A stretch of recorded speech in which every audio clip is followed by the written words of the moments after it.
Welcome back. ఎన్నికలు అన్నటువంటి అంశానికి వస్తే పార్టీలన్నీ కూడా హై అలర్ట్ అయిపోతూ ఉంటాయి. ముఖ్యంగా ఇప్పుడు ముందున్నటువంటి మున్సిపల్, ఆ తర్వాత వచ్చేటువంటి పరిషత్ ఎన్నికలు. ఇక మున్సిపల్ ఎన్నికలకు సంబంధించి ప్రక్రియ ప్రారంభమైతే కాలేదు, బట్ ఫెబ్లో పరిషత్ ఎన్నికలకు సంబంధించి ముందుకెళ్లేటువంటి అవకాశాలు అయితే కనిపిస్తున్నాయి. పార్టీలన్నీ కూడా అదే దిశగా ముందుకు వెళ్తున్నాయి. వాళ్ళ పర్ఫార్మెన్స్ గ్రౌండ్ ఎట్లా ఉంది ఏంటి అనేది ఈ ఎన్నికల్లో తేలుతుంది. ముఖ్యంగా పల్లె ఓట్లకు పట్టణ ఓట్ల తేడాకు సంబంధించి ఎట్లా ఉంటుంది ఏంటి అనేది ఇప్పుడు తేలేటువంటి అవకాశం ఉంటుంది. అండ్ దత్తాత్రేయ గారు, డెఫినెట్గా ఏ ఎన్నికైనా కూడా అధికార పక్షానికి ఇంత ఎడ్జ్ ఉంటుంది, అది అందరికీ తెలిసినటువంటి విషయమే. ఇక బీఆర్ఎస్కు సంబంధించి మాట్లాడుకుంటే ఈ ఎన్నికల్లో మీ కాన్ఫిడెన్స్ ఏంటి? మేడం, ఏ ఎన్నికైనా జరగవచ్చు, అధికార పార్టీకి ఇంత ఎడ్జే ఉండొచ్చు. గతంలో మేము అధికారంలో ఉన్నప్పుడు వెంకరెడ్డి గారు చాలా డిబేట్లలో ఏమన్నారంటే, గతంలో కేసీఆర్ ప్రభుత్వం అధికారంలో ఉంటే 90% పైగా స్థానిక సంస్థల ఎన్నికల్లో కావచ్చు, జిహెచ్ఎంసీ ఎన్నికల్లో కావచ్చు, లేకపోతే మిగతా మున్సిపల్ ఎన్నికల్లో కావచ్చు విజయం సాధించింది. అంటే అధికార పార్టీకి అంత అడ్వాంటేజ్ ఉంటది. ఆ స్థాయిలో పర్ఫార్మెన్స్ చేయాలా, మీరు మంచి చేస్తే మంచిగానే ప్రజలు ఆదరిస్తారు, మీరు ఇచ్చే సంక్షేమ పథకాలే కావచ్చు, ఇచ్చిన మాటలు నెరవేర్చుకుంటే అన్నాడు. మేము అధికారంలో ఉన్నా అధికారంలో లేకపోయినా మేము ప్రజల మధ్య ఉంటా ఉన్నాం, ప్రజా సమస్యలు పరిష్కరిస్తా ఉన్నాం. ఇవాళ హైదరాబాద్ విషయానికి వస్తే హైడ్రా పేరు మీద కావచ్చు, ఆ తర్వాత లఘుచర్ల విషయంలో వస్తే ఆ భూముల విషయంలో కావచ్చు, రేపొద్దున ఫ్యూచర్ సిటీ పేరు మీద ఇప్పుడే మనం చూసినాం 8,000 ఎకరాలు 6,000 పైసలకు ఎకరాలు కావచ్చు. తర్వాత హిల్ట్ చట్టం పేరు మీద తీసుకుపోయేటువంటి ఒక 4,500 పైసలకు ఎకరాలు కావచ్చు. సో దేని మీద అయినా కూడా మేము ప్రజల మధ్య ఉంటూ ప్రజల కోసం పనిచేస్తా ఉన్నాం. ఎన్నికల కోసం కాదు, ఎన్నికలు వస్తుంటాయి పోతుంటాయి, కానీ మేము ప్రజా సమస్యలను పట్టుకొని కొట్లాడుతా ఉన్నాం. 6 గ్యారెంటీలు అటుకెక్కినాయి. 2 లక్షల ఉద్యోగాల కోసం నిరుద్యోగులు రోడ్ల మీదకి వస్తున్నారు. రుణమాఫీ విషయంలో 2 లక్షలు ఇస్తామని చెప్పేసి రైతుల్ని మోసం చేసిండ్రు. ఇవాళ అంగన్వాడీ ఆశా వర్కర్లు, హోంగార్డులు వీళ్ళ జీతాలు పెంచుతామని అది మోసం చేసిర్రు. యూనివర్సిటీలో చదువుతున్నటువంటి కాంట్రాక్ట్ అధ్యాపకులకు, పార్ట్ టైం అధ్యాపకులకు మోసం చేసిర్రు. ఏ వర్గాన్ని మోసం చేయలేదండి. ఈ 2 సంవత్సరాల్లో 100 రోజుల్లో ఇస్తామన్నా అన్ని అటుకెక్కినాయి, అన్ని మోసమే చేసిండ్రు. అది దత్తాత్రేయ గారు, సిటీ వైపే చూసుకుంటే ఇప్పుడు హైడ్రాతో ఇబ్బందులు అంటే ఎట్ ద సేమ్ టైం చెరువుల పునరుద్ధరణ అనేది ఈ హైడ్రాతోనే సాధ్యమైంది. ఇవన్నీ నల్ల చెరువు చూపిస్తున్నారు. సో అటువంటివి అంటే ఇప్పుడు అది పేదవాళ్ళు ఉంటున్నారా లేకపోతే బడాబాబులు ఉంటున్నారా, ఇవన్నీ పక్కన పెడితే ఆక్రమణ ఇస్ ఆక్రమణ, అంతేనా? సో దాన్ని సో అది మేము ప్రభుత్వ భూమిని వెనక్కు తీసుకొస్తున్నాం, మీరు వదిలేశారు మేము తీసుకొస్తున్నామని చెప్పేసి అంటున్నారు. సో దానికి దగ్గర మీరు కట్టిన డబుల్ బెడ్రూమ్ ఇండ్లే అవ్వచ్చు, కానీ మేము వాళ్లకు అక్కడ షెల్టర్ కల్పిస్తున్నాము, అక్కడికి తరలించిన తర్వాతే వీటిని తీస్తున్నాము అనేది ఒకటి. అండ్ ఆక్రమించినప్పుడు డెఫినెట్ గా అవి తొలగించేటువంటి అవకాశం ఉంటుంది, తొలగిస్తున్నారు కూడా. సో అది డెఫినెట్ గా హైడ్రా అనేది మాకు ప్లస్ అవుతుందని కాంగ్రెస్ అంటుంది. అది హైడ్రా విషయంలో చేస్తున్న కార్యక్రమాన్ని ఎవరు అప్రిషియేట్ చేస్తలేరు, ఎవరు విమర్శిస్తలేరు. అదొక న్యూట్రల్ గా ఉన్నటువంటి ఇష్యూ, దాని మీద మాట్లాడదాం. నేనేమంటున్నా అంటే, కాంగ్రెస్ పార్టీ చేసిన పాపాన్ని గోషిలో పెట్టుకొని కాశీకి పోయిందట, పుణ్యక్షేత్రాలు తిరుగుదామని. నేను పాపం అంతా చేసింది, పాపం చేసి గోషిలో పెట్టుకున్నదిగా, గోషిలో పెట్టుకొని కాశంతా తిరుగుతుందట. ఈ గోషిలో ఉన్న పాపం అట్లే ఉంటది. ఇవాళ తెలంగాణ రాష్ట్రంలో హైదరాబాదే కాదు, తెలంగాణ రాష్ట్రంలో ఉన్న మిగతా పాత 10 జిల్లాల్లో ఎన్ని సంవత్సరాలు కాంగ్రెస్ పార్టీ అధికారంలో ఉందండి? హైదరాబాద్ చుట్టుపక్కల అక్రమ నిర్మాణాలను ఎవరి హాయంలో జరిగినాయండి? మేము వచ్చిన 9.5 సంవత్సరాలు ఇవన్నీ అక్రమాలకు లోనైనా, లేకపోతే గత ప్రభుత్వంలో 60 ఏళ్లలో టీడీపీ కాంగ్రెస్ కలిసి చేసిన అక్రమాలా ఇవి? ఇవాళ ఈ అక్రమ కట్టడాలను కూల్ చేస్తున్నారు. వెల్కమ్ చెప్దాము. మేము కూడా ప్రాజెక్ట్ ప్రపోజల్ తీసుకుపోయినాము. మూసీ డెవలప్మెంట్ అథారిటీ పేరు మీద సుధీర్ రెడ్డి గారిని చైర్మన్ గా పెట్టి ఎల్బీ నగర్ ఎమ్మెల్యే గారిని తీసుకపోతే కేసీఆర్ ఏమనంటే, ఎన్ని వేల పేద ప్రజలు గూడు లేని పక్షులు అవుతున్నారయ్యా అన్నాడు. సార్, దాదాపుగా 16,000 నుంచి 20,000 మందిని మనం తరలించాల్సి వస్తుంది అంటే, పేద ప్రజలను గూడు లేని చేస్తే అన్యాయం అవుతారయ్యా, ప్రత్యామ్నాయ మార్గాలు వెతకండి. మూసీ సుందరీకరణ కంటే మేము ఎస్టీపీలు తీసుకొచ్చినాం. ఆ తర్వాత మూసీ కోసం శరవేగంగా ఉన్న పార్కులు కానీ స్థలాలను కానీ పార్కు రూపంలో డెవలప్మెంట్ చేసి ఓపెన్ జిమ్లు ఏర్పాటు చేసి సుందరీకరణ చేసినాం. ఇవాళ హైదరాబాద్ లో కనిపిస్తున్న అండర్ గ్రౌండ్ డ్రైనేజ్ సిస్టమ్ కావచ్చు, ఇవాళ కనిపిస్తున్నటువంటి ఫ్లైఓవర్స్ కావచ్చు, అండర్ బ్రిడ్జ్లు కావచ్చు, ఇవన్నీ మేము ఒక డెవలప్మెంట్ విజన్ తో పనిచేసినాం. మేడం, నేను అంటున్నది ఏంటంటే, మున్సిపాలిటీల్లో మీరు గుర్తుపెట్టుకోవాలి జోష్ణ గారు, తెలంగాణ రాష్ట్రంలో జరిగే ఏ మున్సిపల్ ఎన్నికల్లో అయినా కూడా ఎక్కడైనా ప్రతిపక్షంలో నుంచి అధికార పక్షంలోకి వలసలు కొనసాగుతాయి. కానీ తెలంగాణ రాష్ట్రంలో ఏ రాష్ట్రంలో లేని దానికి భిన్నంగా అధికార వెంకట్ నాయక్ గారి వాయిస్ తీసుకుందాం. వెంకట్ నాయక్ గారు, గత ఎన్నికల్లో కూడా బీఆర్ఎస్ కు ముఖ్యంగా సిటీ వైపు చూసుకుంటే ఇబ్బందికర పరిస్థితి ఏం లేదు, వాళ్ళు గట్టిగానే క్లీన్ స్వీప్ చేసిన పరిస్థితి కనిపించింది, ఒక సీటు వదిలేస్తే.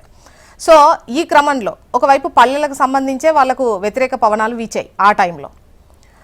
ఇక్కడ ఈ ఎన్నికలు వచ్చాయి అని అంటే ఆ 10 ఏళ్ళది చూసుకొని అప్పుడు వాళ్ళు ఓటేశారు అని అనుకుంటే, ఇప్పుడు మీరు వచ్చిన తర్వాత ఈ 2 ఏళ్లలో ఏం జరిగింది ఏంటి ఎలా వెళ్తోంది అనేది డెఫినెట్గా అదొక రెఫరెండంగా తీసుకుంటారు.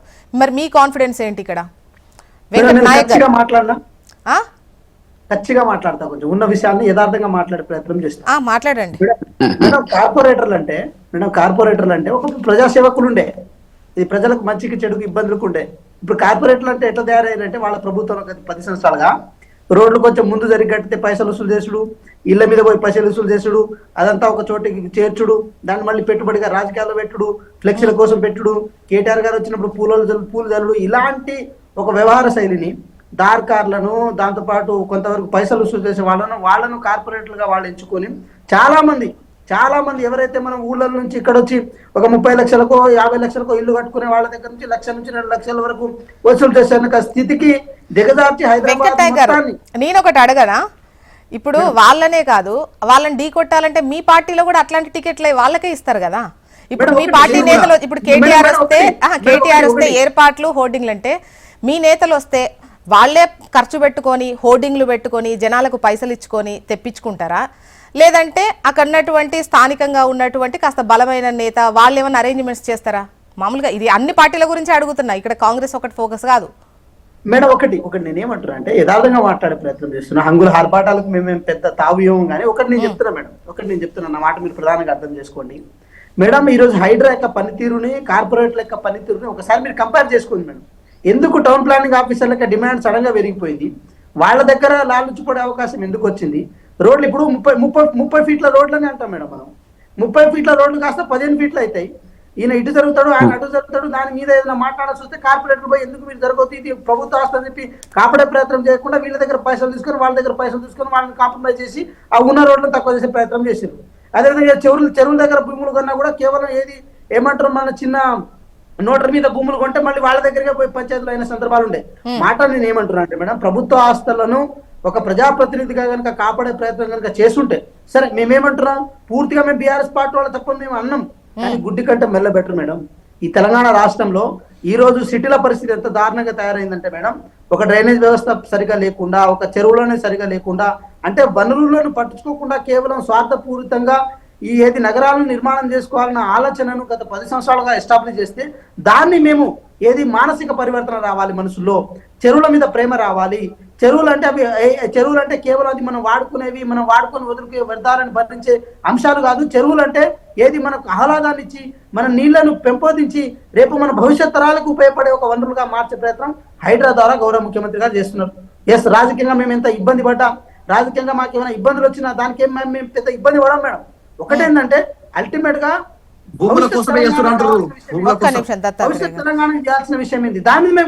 అంటే వెంకట్ నాయక్ గారు, ఇక్కడ పేదవాళ్ళ గూళ్ళే పోతున్నాయి.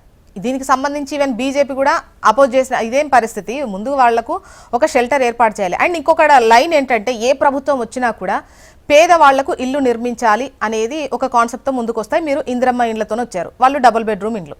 సో ఈ క్రమంలో ఏం లేని వాళ్ళకి ఇండ్లు కట్టిస్తున్నప్పుడు ముఖ్యంగా వీళ్లను, ఇక్కడ ఉన్నటువంటి వాళ్ళు పేదవాళ్లే, గూడు లేని వాళ్లే, వీళ్ళకోటి కల్పించాలి కదా. కల్పించిన తర్వాత మేడం ఒకటేంటంటే, ఏ పేదవాళ్ళ ఇల్లును కూడా ఆ భూమికి పట్టా ఉండి ఆ భూమికి అన్ని సవలతులు ఉండి కూడా ఏ పేదోళ్ళ ఇళ్లను హైడ్రా ద్వారా కూల్చేసే ప్రయత్నం చేయలే.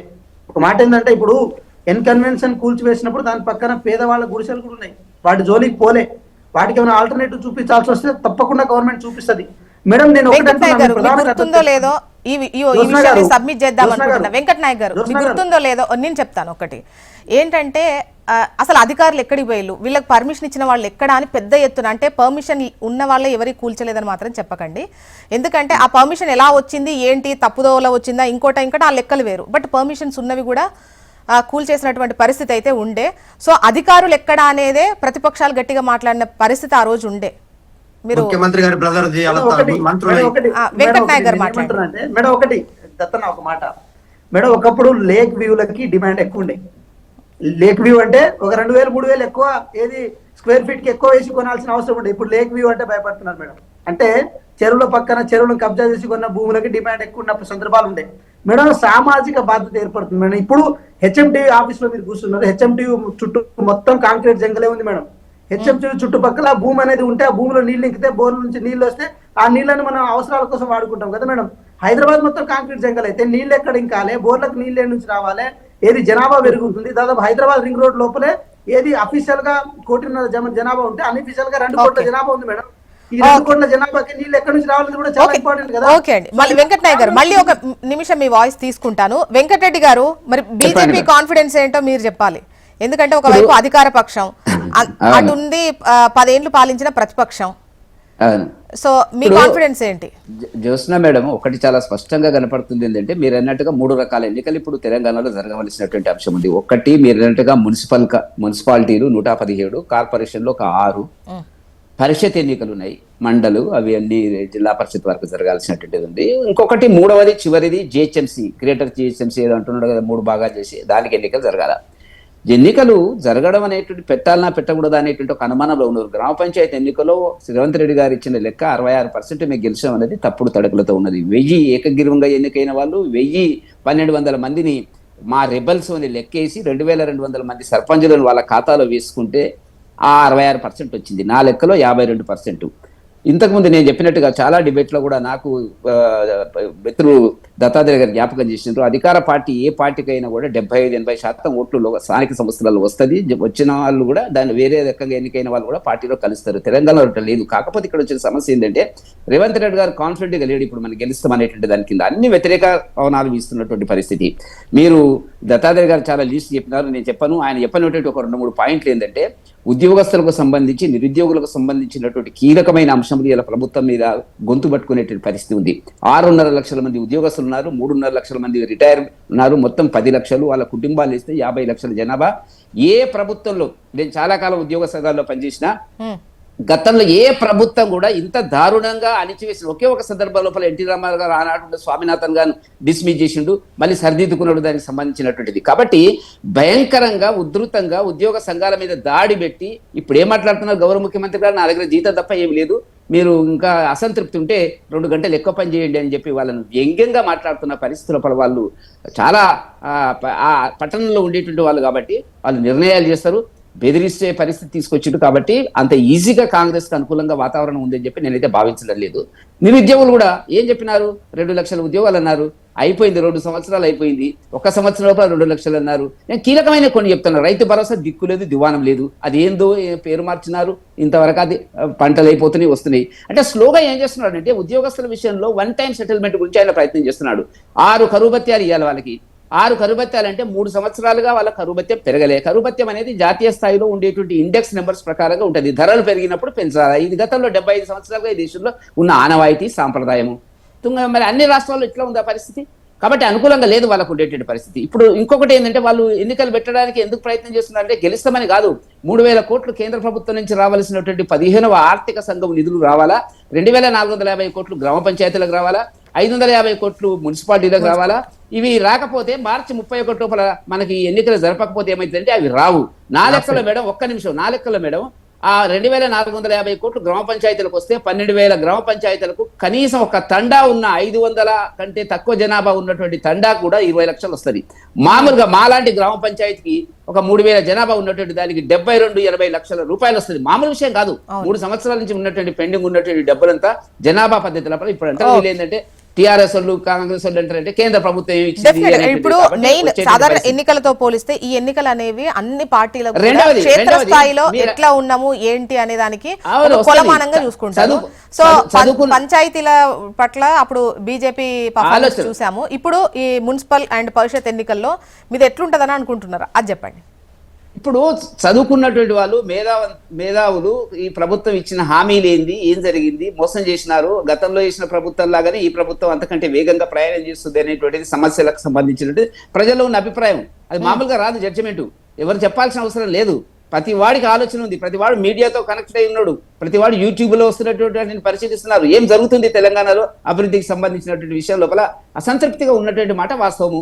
రైతులు అసంతృప్తిగా ఉన్నారు, నిరుద్యోగులు అసంతృప్తిగా ఉన్నారు, మరి ఉద్యోగస్తులు అసంతృప్తిగా ఉన్నారు, మరి మహిళలు ఇక నేను చెప్పాల్సిన అవసరం లేదు, 2500 ఇస్తామన్నారు, గాలి కన్నారు. ఏమన్నంటే ఆ గవర్నమెంట్ అంతా ఏం మిగిలియలేదు, మేము ఇవా చెప్పాల్సినటువంటిది. కాబట్టి ఏమి ఇచ్చినా కూడా ప్రజల్లో ఉండే ఒక అసంతృప్తి ఎట్లుంటుందంటే, ఇచ్చినవన్నీ మర్చిపోతారు.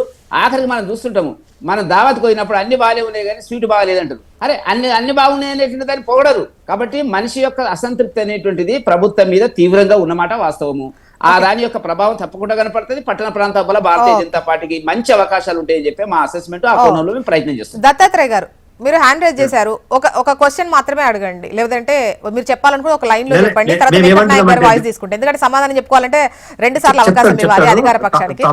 తమ్ముడు వెంకట్ మధ్య మంచిగా పర్ఫార్మ్ చేస్తున్నాడు, చెప్తాడు మేడం ఆయన తప్పకుండా. అయితే నేనేమంటున్నా, తెలంగాణ రాష్ట్రంలో ఇటు బీజేపీ గాని ఇటు కాంగ్రెస్ పార్టీ గాని తెలంగాణ ప్రజలకు చేసింది ఏమీ లేదు. మాటలు చెప్పడము, పెద్ద పెద్ద ప్రసంగాలు ఇవ్వడం తప్ప అన్ని గ్యారెంటీలు మొత్తం ఓవరాల్ గా 6 గ్యారెంటీలు 13 హామీలు 420 హామీలు తుంగలో దొక్కేసింది కాంగ్రెస్ పార్టీ. కేంద్ర ప్రభుత్వం ఇంతకుముందు వెంకరెడ్డి అన్న చెప్తున్నట్టుగా 3,000 కోట్లు 6,000 కోట్లు అంటా ఉన్నారు కదా పాత బాకీలు. అతిపెద్ద మోసం తెలంగాణ సమాజంలో ఉన్న అత్యంత ఎక్కువ జనాభా కలిగిన సమాజాన్ని ఈ 2 పార్టీలు కలిసి మోసం చేసినాయి. బీసీలకు 42% రిజర్వేషన్ ఇవ్వడంలో ఇవాళ బీసీల రాజకీయ హక్కునే తుంగలో దొక్కిన తర్వాత బీసీలు ఎందుకు ఓటేశారండి ఈ 2 పార్టీలకు? ఇవాళ ఈ పార్టీ ఏమో ఇస్తాము, మేము 100 రోజుల్లో బిల్లు పెడతామని ఈ కాంగ్రెస్ పార్టీ, ఆ బిల్లునేమో మేమేం చేస్తాము అటు ఆమోదించమని చెప్పేసి బీజేపీ పార్టీ. ఈ 2 పార్టీల వ్యక్తులు ఎవరైనా కలిసి కట్టుగా పోయి ఆ బీసీల కోసం చిత్తశుద్ధితో పనిచేసిండ్రా? మేము from the beginning of the Congress party హామీ గురించి మేము మాట్లాడుతూనే ఉన్నాం, చెప్తూనే ఉన్నాం. మీరు అతిపెద్ద సామాజిక వర్గాన్ని మోసం చేస్తా ఉన్నారు, ఇది మంచి పద్ధతి కాదు. మీరు ఇవ్వకపోయినట్టు హామీ ఇచ్చినోడు నెరవేర్చాల్సిన బాధ్యత ఉంటుంది అంటే మోసం చేసిరు. ఒకరిని ఇప్పుడు 2 లక్షల ఉద్యోగాల పేరు మీద నిరుద్యోగులను మోసమే చేసే, ఇప్పుడు రైతులని మోసమే చేసే, ఇక మమ్మల్ని బీసీలను మోసం చేసే, అందరినీ మోసం చేసింది Congress party BJP party. Okay, Venkat Nayak గారు 42% రిజర్వేషన్ కు సంబంధించి కూడా ఇప్పుడు ఎన్నికల టైంలో గట్టిగా ప్రస్తావన వస్తుంది. అయితే పార్టీ పరంగా ఇద్దామని కాంగ్రెస్ ఆలోచిస్తున్నట్టు, పార్టీ పరంగా అయితే అది ఇచ్చేంటి ఇవ్వకేంటి, వాళ్ళు బలమైన నేత నిలబెట్టారంటే మీరు ఇచ్చినా కూడా అది వర్కౌట్ అవ్వదు. ఒకవైపు ఓడిపోయే పరిస్థితి ఎక్కువగా ఉంటుంది. ఎవరు బలంగా ఉన్నారు, ఫైనాన్షియల్ గా ఎవరు గట్టిగా ఉన్నారంటే వాళ్ళే గెలుస్తారు. పార్టీల పరంగా ఇస్తే అది పెద్ద వర్కౌట్ అవ్వదు కదా మేడం. ఒక మాట ఏంటంటే, బీసీలకు రావాల్సింది కోటా కాదు వాటా అని చెప్పి ఇది రాజ్యాంగబద్ధంగా అసెంబ్లీలో బిల్ పాస్ చేసుకొని, ఇక్కడ బీజేపీ నాయకులు కూడా దాన్ని ఆమోదించి, బీఆర్ఎస్ పార్టీ నాయకులు కూడా దాన్ని ఆమోదించి గవర్నర్ గారి దగ్గర పంపిస్తే, గవర్నర్ గారు ఆ రాష్ట్రపతి దగ్గర పంపిస్తే, రాష్ట్రపతి గారి దగ్గర అక్కడ ఆపేస్తే, ఇంకో జీవో ఒకటి తీసుకొచ్చి దాని ద్వారా కూడా ఏది 42% రిజర్వేషన్ ఇద్దాం అనుకుంటే, అటు కోర్టుల దగ్గర, అటు బీజేపీ సంబంధించిన ఎవరైతే అపాయింటెడ్ గవర్నర్స్ కానీ రాష్ట్రపతి గారు ఉన్నారో వాళ్ళ దగ్గర ఆ బిల్లులు ఆపడం ద్వారా ఏమవుతుందంటే ఆటోమేటిక్ గా ఏది ఈ రాష్ట్రం మాత్రమే కాదు మేడం, ఈ దేశంలో ఉన్న బీసీల పట్ల వాళ్ళకున్న చిత్తశుద్ధి ఏంటో నిరూపణ అయింది. నేను ఇంకో మాట కూడా చెప్పే ప్రయత్నం చేస్తున్నా మేడం. ఎక్కడ అన్కాన్స్టిట్యూషనల్ గా బిల్లును మేము ముందుకు తీసుకెళ్లలే. ఇన్ కేసు అన్కాన్స్టిట్యూషనల్ గా బిల్లు ముందుకు తీసుకుంటే అసెంబ్లీలోనే ఆ చర్చ వేరే రకంగా పోయేది మేడం. కాబట్టి మీరు నా మాట ప్రధానంగా అర్థం చేసుకోండి. ఇక్కడ దోషులు ఎవరో నిర్దోషులు ఎవరో ఎవరిని బాధితులు చేసిరన్న విషయం తెలంగాణ రాష్ట్రం మొత్తానికి తెలుసు. అయినా సరే మా పోరాటం ఆగదు. బీసీలకు ఏదైతే మేము ఇచ్చినామో, హామీ ఇచ్చినామో, అది గౌరవ రాహుల్ గాంధీ గారు భారత్ జోడో యాత్రలో భాగంగా ఇచ్చిన హామీ ఏదైతే ఉందో దాన్ని నెరవేర్చడం కోసం, దేశవ్యాప్తంగా దాన్ని ఉద్యమంలో తీసుకెళ్లడం కోసం. ఓకే, వెంకట్ నాయక్ గారు, మీరు బిల్లు తీసుకొచ్చారు. ఇక్కడ ఉన్నటువంటి వాళ్ళు పార్టీలకు అతీతంగా అందరూ కూడా ఏకగ్రీవంగా ఆమోదం తెలిపే విధంగా సహకరించారు. అన్ని పార్టీలు సపోర్ట్ చేశాయి. కేంద్రం తీసుకోవాల్సినటువంటి నిర్ణయం అన్ని రాష్ట్రాలకు సంబంధించి కూడా కేంద్రం ఆలోచిస్తుంది. ఇవన్నీ కూడా బిల్లు పెట్టే కన్నా ముందు మీరు 42% రిజర్వేషన్ అన్న హామీ అప్పుడే అందరూ కూడా ఇది ఎట్లా వర్కౌట్ అవుతుంది అని పెద్ద క్వశ్చన్. మేము చేసి చూపిస్తామని మీరు అన్నారు. సో ప్రాసెస్ అంతా సేమ్ అలాగే నడుస్తుంది. ఎలా అవుతుంది? ఏమైనా డిఫరెంట్ వేలో మీరు వెళ్తే అది అవుతేనేమో ఓకే మీరు చేసింది అనుకోవచ్చు మేడం. ఒకటి ఏంటంటే, ఈడబ్ల్యూఎస్ రిజర్వేషన్ ముస్లింలకు వస్తుంది, కానీ దాని ఎక్కడ బీజేపీ పార్టీ అడ్డుకోలే. కానీ బీసీలో ముస్లింలు ఇచ్చిన వాళ్ళకి రిజర్వేషన్ కేటాయించని చెప్పి వాళ్ళంతా వాళ్ళు ఒక పర్సెప్షన్ క్రియేట్ చేసుకుని దాన్ని ఏది ఇక్కడ అసెంబ్లీలో ఒక మాట మాట్లాడారు, బయట ఒక మాట మాట్లాడారు. వాళ్ళకి అనుకూలంగా మాట్లాడుకున్నారు. మళ్ళీ మేము బీసీలకు సంబంధించిన ఏది సానుభూతి పరులము, బీసీలనే మేము ముందు తీసుకెళ్తామని చెప్పి వాళ్ళు స్టేట్మెంట్ ఇచ్చే ఒక ప్రయత్నం చేస్తుంటారు. ఒక మాట బీజేపీ కనుక ఈ విషయంలో కళ్ళు తెరిచి బీసీలకు న్యాయం చేద్దామని కనుక అనుకుంటే మాత్రం పైన బిల్లు పాస్ అవుతుంది. అదే విధంగా కోర్టుల దగ్గర కూడా వాళ్ళు ఫైనల్ గా వెంకటరెడ్డి సార్ మీరు చెప్పండి, రిజర్వేషన్ కు సంబంధించి ఇక్కడ మా రాష్ట్రానికి మా ప్రయోజనం ఇది, మాకు ఇది కావాలి, మా దగ్గర ఉన్నటువంటి నేతలందరూ దీన్ని ఒప్పుకుంటున్నారు, ప్రజలంతా ఇది కోరుకుంటున్నారు అంటే మిగతా రాష్ట్రాలతో తెలంగాణకు సంబంధం లేదు. సో ఇది మా రిక్విజిషన్, ఇక్కడ ఉన్నటువంటి వీటికి సంబంధించే మేము ఈ విధంగా రిజర్వేషన్ ఇద్దాము అని అనుకుంటున్నాము అన్నప్పుడు దీన్ని ఎందుకు స్పెషల్ కన్సర్న్ చూపించట్లేదు అనేది జ్యోత్స్న గారు, 55 ఏళ్ళు నిరంతరంగా పాలించిన కాంగ్రెస్ పార్టీ ఏనాడు కూడా బీసీల పట్ల లేదు బీసీల పట్ల చిత్తశుద్ధి లేదు అనేటువంటిది మనకు అర్థమైంది. ఒకవేళ ఉంటే ఎవరు ఆపినారండి? జవహర్లాల్ నెహ్రూని ఎవరు ఆపినారండి? ఇందిరాగాంధీని ఎవరు ఆపినారండి? ఇవ్వలే. ఇవాళ చర్చకు వచ్చింది భారతీయ జనతా పార్టీ దానికి సంబంధించినటువంటి అంశము జనాభా లెక్కల సేకరణలో దాని ఒక అంశం కింద తీసుకున్నది. తప్పకుండా దీని మీద ఒక పాజిటివ్ వ్యూ అనేటువంటిది వస్తుంది అనేటువంటిదే మేము చూద్దామండి. ఎదుర్కొంటున్న- ఇప్పుడు మేము 42% చూస్తున్నటువంటి పరిస్థితి. రిజర్వేషన్ అయితే ఇప్పుడు వచ్చేటువంటి ఎన్నికల్లో వర్కౌట్ అవ్వడం కుదరదు. పార్టీ పరంగానే ఈవెన్ కాంగ్రెస్ కూడా ఆలోచిస్తున్న పరిస్థితి అయితే కనిపిస్తోంది. ఇవన్నీ పక్కన పెడితే మున్సిపల్ అండ్ పరిషత్ ఎన్నికలు వీటన్నిటికీ సంబంధించి ఏ పార్టీ పర్ఫార్మెన్స్ ఎట్లా ఉండబోతుంది, రిజల్ట్ ఎలా ఉంటుంది అనేది మనకు మున్ముందు తెలుస్తుంది. ఇక ప్రచారంతో హోరెత్తించడమే తరువాయి అన్నటువంటి పరిస్థితి ప్రస్తుతం తెలంగాణలో ఉంది. సో మళ్ళీ ఎన్నికలు రాబోతున్నాయి.